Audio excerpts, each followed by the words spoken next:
Hello, good morning. Forgive my shirtless appearance, but I was just in the pool, and I don't care what you think of me. It is now 10:06 in the morning, and I can't find my little digital recorder, which I normally use to record my dreams. So instead of doing that, I thought I would just share my dreams with everyone, and yeah, and I'll probably do that until I leave for school on Saturday. So, the dreams of August 21st, there was a bit about being part of an assassin squad. Heath Ledger was in it, and we were like ninjas, and Heath Ledger was really nice, like he and I were like this, and he, at some point I remember being on this train, and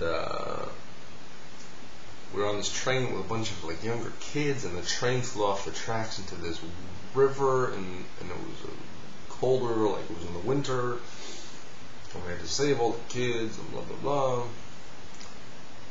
And I remember being in this room, and this girl saying she knew about the assassin squad. She called it this syndicate. Said that she had heard about it, and didn't know any members of it or anything like that, but I remember standing there while she was talking about it. I was the only one of the assassins who heard her talking about it, and she said all this stuff. I was like, oh really? Wow, that's interesting. And then I went to this room, I had a bunch of bunk beds, and there were always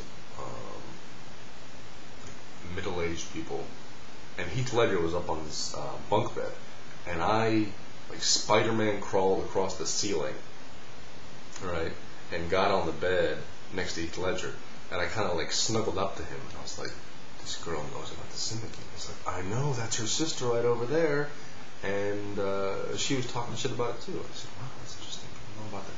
I mean, we didn't like freak out or anything about it. There was a bit about being on a plane, and we like took over the plane, and I was the pilot, and Heath Ledger bought me a Coca-Cola, which is odd because I don't drink Coca-Cola. And then at some point, I had to tell Heath Ledger that he was dead. And I said, Heath, if you're not careful, you're going to die. He said, what are you talking about? I said, you just have to be careful. He said, I don't know what you mean. And I said, you have to watch out. I said, you're going to die. So what are you talking about? I said, here, let me show you something. And I went online and tried to find him a video about his death, I think maybe on YouTube or something. And I didn't have much success with that. Anyway, how long is this video? Anyway, so yeah, Heath Ledger was dead, and okay. And then there was a bit about me comparing my time in Chicago to my time now coming up in Denton, Texas. And I told this girl that being in Chicago was like a really ripe, juicy nectarine. The skin is a little bit soft, the flesh is delicious, it's a little bit cool because it's been a little bit in the refrigerator, and it's so juicy, and the juice just drips down your face. You don't even care because it's so good, and it's so sweet, and it's almost perfect, and you want to eat it. And even when you get to the pit, you savor the little bits of flesh around the pit, and then you wrap up the pit in a napkin. I don't think I got that specific, now I'm just expanding on it. And then I said, now Denton is like an underripe banana. It's when you start eating it, you taste this you taste the greenness, you taste the unripeness. It tastes like grass or some sort of plant or stem of something. About halfway through, you start to ignore that taste of it, and you finish it, you eat it and finish it. And the girl thought the comparison was amusing, the analogies were amusing, and I went and I told my mother about it.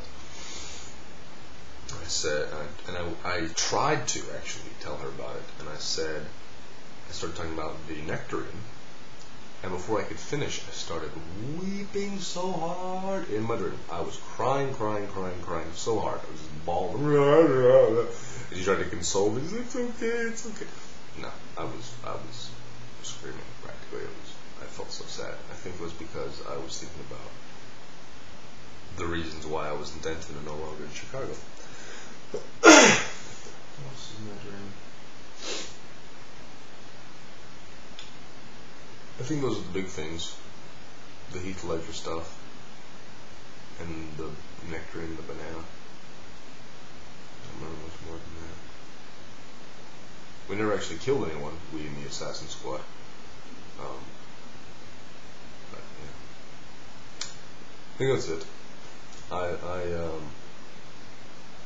I will bring you more later this week, most likely. Adieu.